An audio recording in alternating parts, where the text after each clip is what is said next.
भारताच्या वीरांची गाथा ऐकवायला, देशप्रेम सगळ्यांच्या मनी जागवायला घेऊन आलेत क्रिश आणि बाल्टी बॉय. भारत है हम.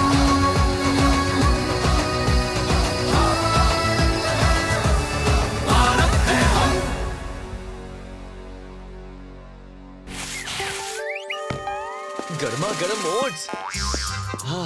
ह्याला म्हणतात चांगली मॉर्निंग. काय बाल्टी बॉय? क्रिश, हे क्रिश सारखं का असं वागतोयस? त्याच्या तोंडातून चमचा का हिसकावून घेतला? ही मस्करी नाहीये, परत देते. आधी व्यायाम करायचा. अगं कालच तर केला होता ना. अरे रोज करायला हवं. मी रोज जॉगिंग करतो. मी नाही करत जॉगिंग वॉगिंग. अच्छा, मग हा मी हिसकावला तुझा ओट्सचा बोल आणि मी पळाले. मला पकडलंस तर हा बोल तुझा. घ्या, सुरू झाला ट्रिश आणि क्रिश मध्ये पकडा पकडीचा खेळ. ये पकड मला. थांब तिथे थांब. अच्छा, ये ना पण. ओ ये ना. थांबच. अरे पकड पकड. किती हळू धावतोस तू. थांब तिथे.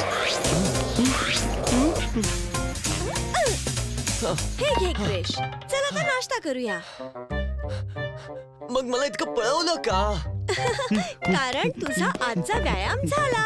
जर तू रोज असाच व्यायाम केलास ना तर स्टॅमिना वाढू शकतो. हो की नाही संस्कृती? प्रश्नच नाही. योगा, मेडिटेशन आणि योग्य आहार डॉक्टरांना दूर ठेवतो.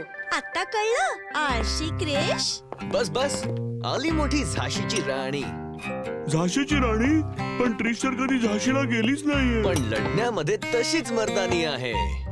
मर्दानी? बुंदेले अरबों के मुंह हमने सुनी कहानी थी. खूब लड़ी मर्दानी, वो तो झांसी वाली राणी थी. अरे वा क्रिश, तुला तर खरोखरच त्यांची गोष्ट अगदी तोंडपाठ आहे. आम्हाला पण हे ऐकव ना प्लीज. ऐकवतो, पण एका अटीवर. आज खूप व्यायाम करायला लावलायस हा तू. क्रिशच्या वाटणीचं केळं सुद्धा मीच खाणार. ठीक आहे, हे घे. संस्कृती, स्टोरी मोड ऑन.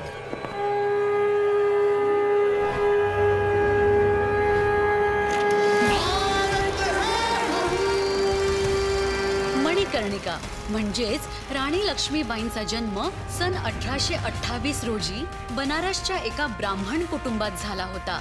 त्यांचे वडील मोरोपंत तांबे आणि आई भागीरथी बाई होत्या. त्यांच्या आईच्या मृत्यूनंतर वडिलांहूनही जास्त पेशवा बाजीराव द्वितीय यांनी मनूला एका क्षत्रियाप्रमाणेच वाढवलं होतं. नानासाहेब आणि तात्या टोपे यांच्या बरोबर तलवार प्रशिक्षण घेता घेता त्या केव्हा मोठ्या झाल्या हे कळलंच नाही.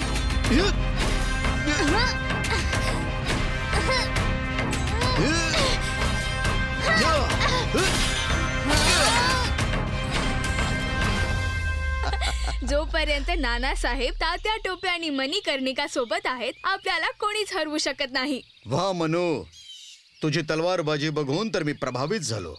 नानासाहेब, अजून तुम्ही मनूची घोडेस्वारी पाहिली नाहीये. हो का? तर मग चला होऊन जाऊ दे. का नाही? बादल बरोबर बोलला होता तुम्ही. मनू तर बादलवर बसून हवेशी अगदी गप्पा मारते. मणिकर्णिका लहानपणापासून छत्रपती शिवाजी महाराजांना गुरु मानायची आणि त्यांच्याप्रमाणे मातृभूमीवर खूप प्रेम करायची. कंपनी सरकारची नजर झाशीवर होती. राजा गंगाधर, जे त्यावेळी झाशीचे राजा होते, त्यांना कोणीही वारस नव्हता.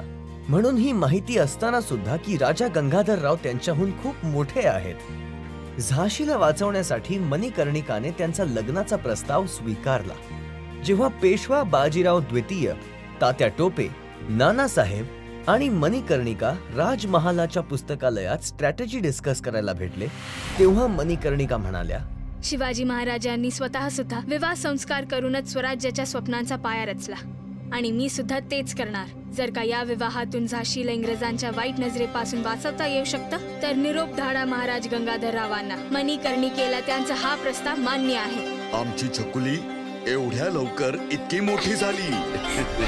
पेशवा बाजीरावांनी मणिकर्णिकाचं कौतुक केलं अखेर गंगाधरराव आणि मणिकर्णिका यांचं लग्न झालं. आपापल्या अश्वांवर स्वार होऊन जेव्हा गंगाधरराव आणि राणी लक्ष्मीबाईंनी झाशीच्या किल्ल्यामध्ये प्रवेश केला तेव्हा सगळी प्रजा त्यांना पाहायला धावून आली. जेव्हा त्यांनी त्यांच्या राणीला लेहंगा घालून घोड्यावर स्वार पाहिलं तेव्हा ते आश्चर्यचकित झाले आणि गंगाधररावांनी ही घोषणा केली, आजपासून तुम्हाला झाशीची राणी लक्ष्मीबाई संबोधलं जाईल.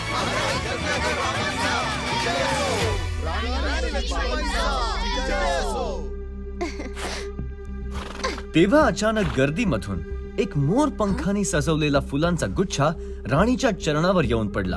हे कोणी केलं? तेव्हा अचानक गर्दीमधून आलेली एक मुलगी जी हुबेहूब राणींसारखी दिसत होती.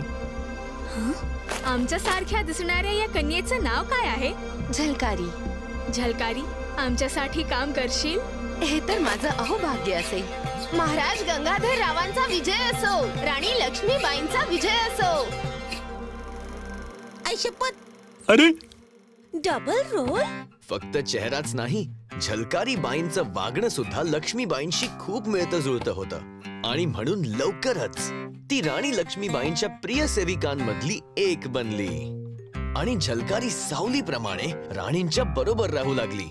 राणी लक्ष्मीबाई फक्त झलकारीलाच नाही तर समस्त प्रजेला आपलं कुटुंब मानायच्या. सगळे आपल्या नव्या राणीमुळे खूप आनंदात होते आणि आता आपल्या राजकुमाराच्या जन्माची वाट बघत होते.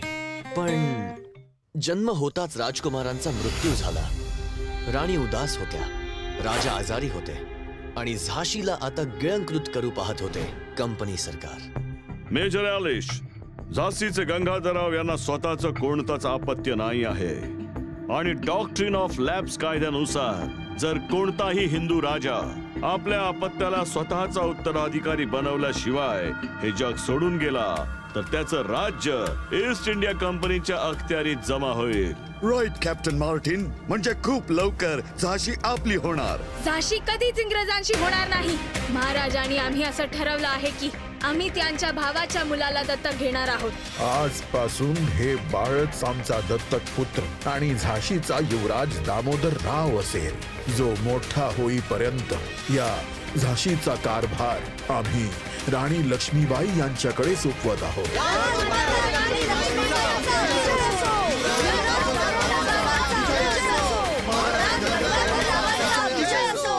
पण हा आनंद जास्त काळ टिकला नाही. महाराज गंगाधररावांचं निधन झालं आणि कंपनी सरकारने डॉक्ट्रिन ऑफ लॅब सोबत मिळून झाशी हस्तगत करण्याचं ठरवलं. इंग्रजांचं म्हणणं आहे की डॉक्ट्रिन ऑफ लॅब्स कायद्यानुसार दत्तक घेतलेला पुत्र दामोदरराव उत्तराधिकारी होऊ शकत नाही. पण स्वतःचा पुत्र आणि दत्तक घेतलेल्या पुत्रामध्ये फरक इंग्रज करत असतील, आम्ही नाही. भारतीय संस्कृतीमध्ये भगवान श्रीकृष्ण देवकी नंदनच्या आधी यशोदा मातेचे नंदलाल होते. म्हणूनच आम्ही आमच्या युवराजांचा हक्क कोणालाही घेऊ देणार नाही.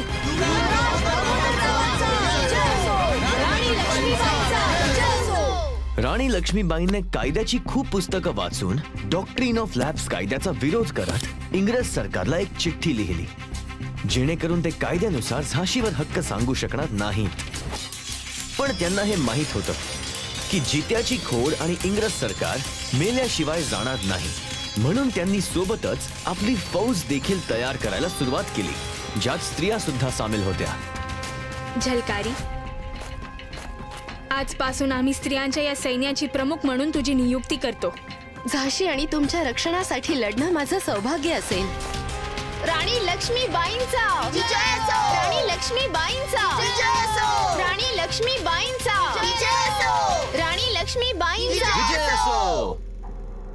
फक्त झाशीमध्येच नाही तर देशाच्या कानाकोपऱ्यात स्वातंत्र्याची ही आग पसरू लागली होती, जी विझवण्यासाठी कंपनी सरकारने सर ह्यू रोजला पाठवलं आणि त्यांनी सैन्याची एक मोठी तुकडी घेऊन झाशीवर कूच केली.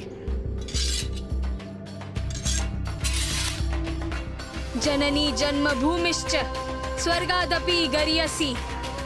माता आणि मातृभूमी स्वर्गाहूनही अधिक आहे आणि म्हणूनच तिचं रक्षण करण्यासाठी आज मी लढणार, मरणार, परंतु मागे नाही हटणार. माझे प्राण गेले तरी 72, पण मी माझी झाशी कोणालाही देणार नाही. जय भवानी! जय जय भवानी. अरे अरे हा स्टोरी मोड ऑफ कसा काय झाला? अजून तर गोष्ट अर्धवटच आहे ना. मला जाणून घ्यायचं आहे की राणी झाशीला वाचवू शकल्या का? त्यांनी इंग्रजांना हरवलं का? सांगतो ना बाल्टी बॉय, सगळं काही सांगतो, पण झाशीच्या राणीच्या गोष्टीतल्या दुसऱ्या भागात. तोपर्यंत तू आणि इतर सर्व ऐकणाऱ्या मित्रांनी एक गोष्ट लक्षात ठेवा. बोलो के मुंह हमने सुनी कहानी थी, खूप लढे मर्दानी वो तो झांसी वाली रानी थी. अभिमानाने म्हणा, भारत है हम.